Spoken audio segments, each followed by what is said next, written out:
Wir quilten ein All-Over-Motiv und das Ganze wird langweilig. Wie wäre es, wenn wir in unser All-Over-Motiv Schwerpunkte setzen? Wie wäre es, wenn wir Insekten in Loops quilten? Herzlich willkommen bei Needle Engine. Mein Name ist Elke und wir legen los.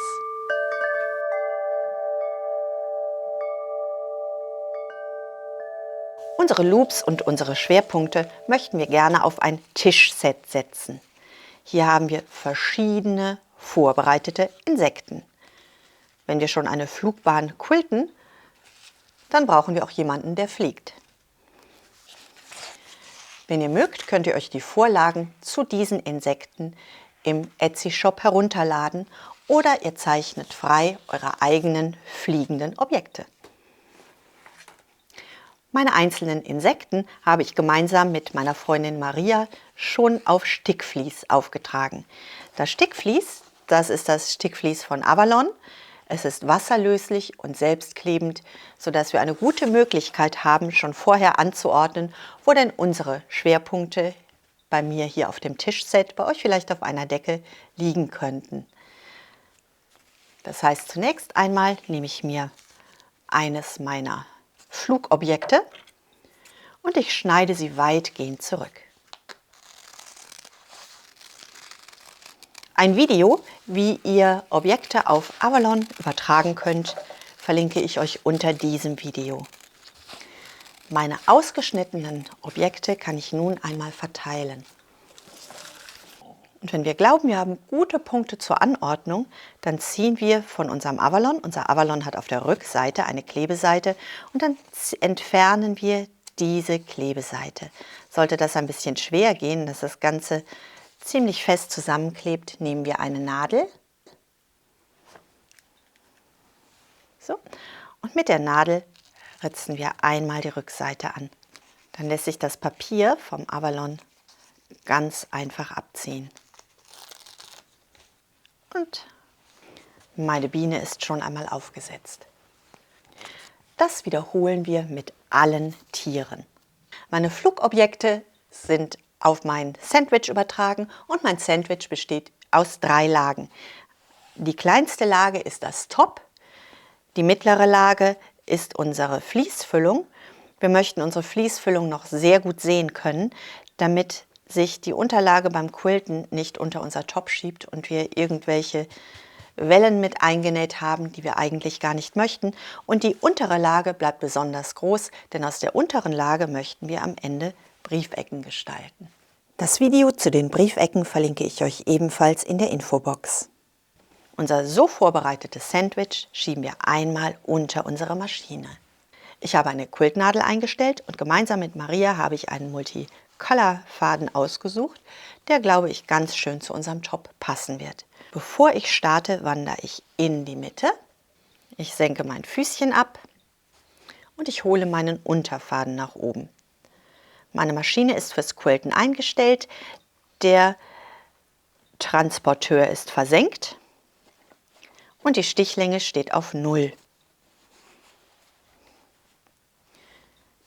Wir fixieren unsere Fäden und vernähen 3-mal auf der Stelle.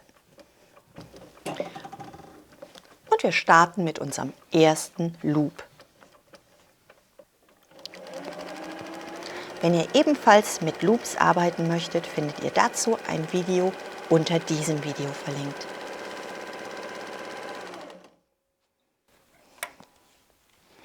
Wenn wir stoppen, lassen wir unsere Nadel im Stoff stecken.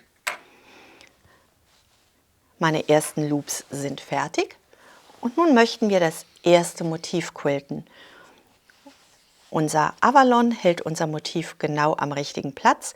Wir können nun einfach bis zu unserem Motiv quilten, ohne dass wir auf irgendetwas achten müssen. Wir quilten einfach über unseren Avalon-Anfang hinweg.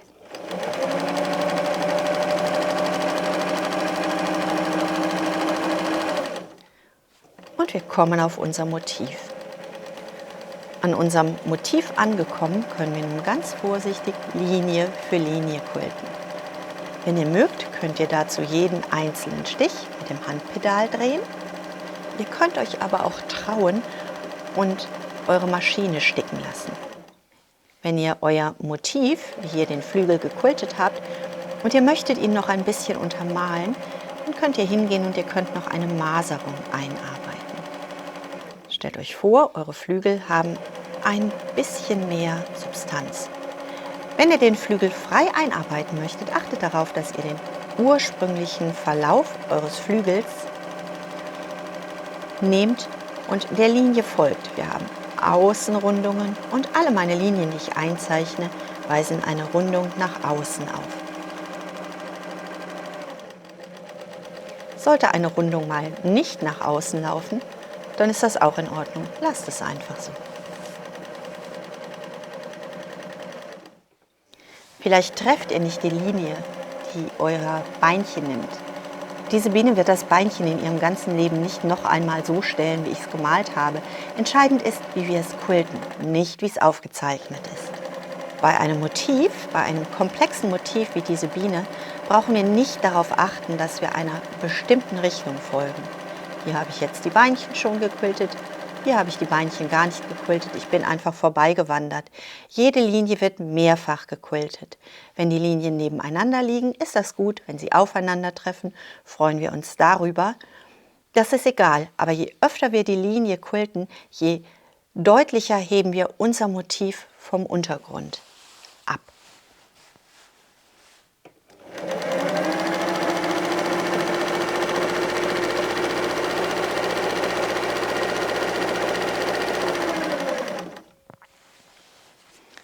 Wenn ich eine Linie frei in meinen Flügel einzeichne, und ich habe das auf der anderen Seite schon gemacht, kann ich mich an der schon gezeichneten Linie orientieren. Ich richte meinen Käfer einfach so aus, dass ich den schon gequilteten Flügel klar vor Augen habe. Und ich kopiere.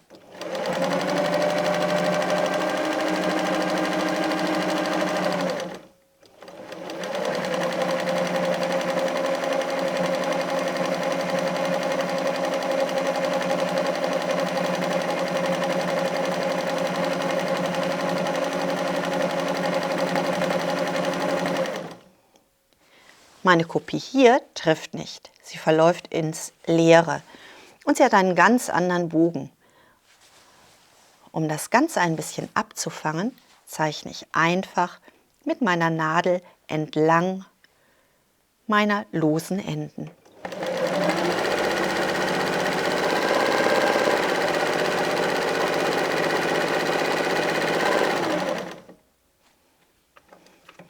Und ich kann darunter eine neue Linie setzen. Und das Ganze sieht aus, als wäre das ein natürlicher Flügel.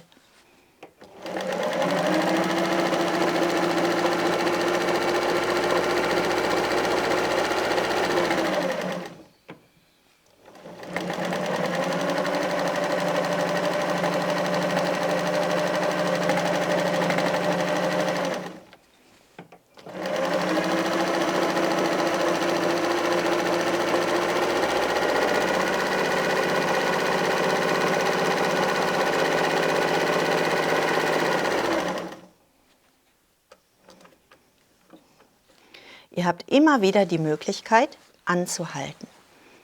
Ihr könnt euer Motiv drehen und von allen Seiten anschauen und schauen, ob ihr das so möchtet oder ob ihr vielleicht noch eine zusätzliche Linie nehmen möchtet. Ich möchte hier noch eine Linie setzen, um den Kopf klarer abzuschließen. Da ich mit meiner Nadel aber gerade hier unten bin, werde ich erst den Körper quilten. Achtet immer wieder darauf, dass eure 3 Lagen glatt liegen und dass ihr alle Linien klar seht, damit ihr wisst, eure Unterlage ist gerade und ihr könnt ohne Falten quilten.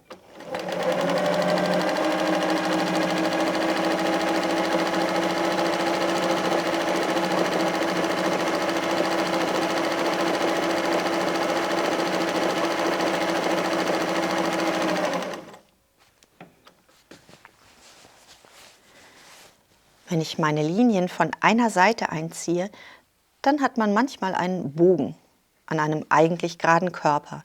Um diese Linie wieder gerade scheinen zu lassen, quilten wir sie einfach noch einmal.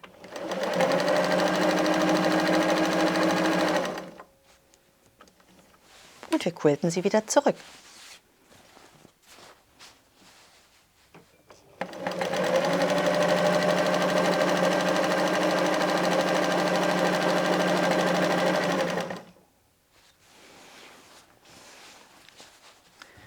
Das Grundgerüst der Biene ist fertig und nun kann ich, oh da, ich habe ein Füßchen vergessen, mein vergessenes Füßchen quilten und ich kann meinen Kopf abschließen, wie ich das gerne möchte.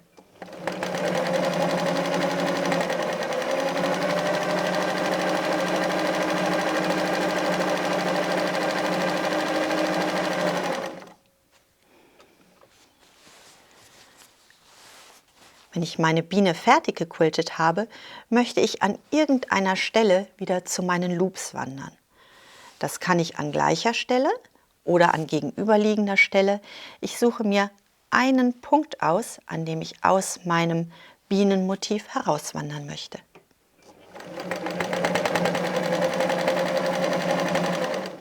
Ab hier möchte ich mit meinen Loops starten. Wenn mir mein Motiv gut gefällt, dann halte ich meine gequilteten Loops ein bisschen auf Abstand, damit meine Biene sehr klar herausstechen kann. Wenn ich meine Biene nicht so gelungen finde, setze ich meine Loops ganz eng um diese Biene herum, sodass sie im All-Over-Design verschwindet. Das kann ich bei jedem Motiv neu für mich entscheiden. Das heißt, auch wenn mir auf meiner Decke ein Motiv nicht so gut gelingt, dann lasse ich es einfach verschwinden.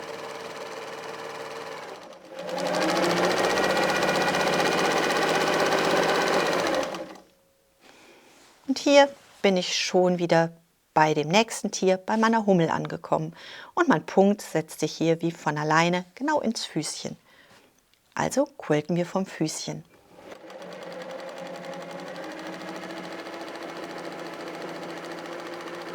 Wenn ihr euer Motiv mit der Maschine quiltet, dann achtet nicht auf die Stichlänge. Eure Stichlänge ist bei einem komplexen Motiv uninteressant. Ihr werdet jede Linie öfter sticken. Achtet darauf, dass ihr ein Stickgarn verwendet. Ich habe ein Multicolor-Garn von Mettler verwendet. Polysheen. Es gibt unterschiedliche Stickgarne, die ihr da verwenden könnt. Und jede Linie wird mit diesem dünnen Stickgarn mehrfach gequiltet, sodass ihr am Ende keinen einzelnen Stich mehr erkennen könnt. Es ist also nicht wichtig, dass eure Stiche die gleiche Länge haben. Es ist einfach nur interessant zu versuchen, möglichst genau bei jeder einzelnen Linie zu bleiben. Eure vorgezeichnete Linie wird man nachher nicht mehr erkennen, denn unser Abalone ist wasserlöslich. Wenn unser Topf fertig ist, werden wir das Ganze einmal unter Wasser legen und die vorgezeichneten Linien werden verschwinden und es sind einzig und allein eure gequilteten Linien da. Das heißt, achtet nicht darauf, dass ihr ganz genau trefft, sondern achtet darauf, dass ihr Freude beim Quilten habt. Jetzt wünsche ich euch eine wunderbare Woche, bleibt gesund und glücklich und denkt daran, was immer auch passiert, einfach weiter quilten und patchen. Vielen Dank fürs Zuschauen und bis zum nächsten Mal. Tschüss!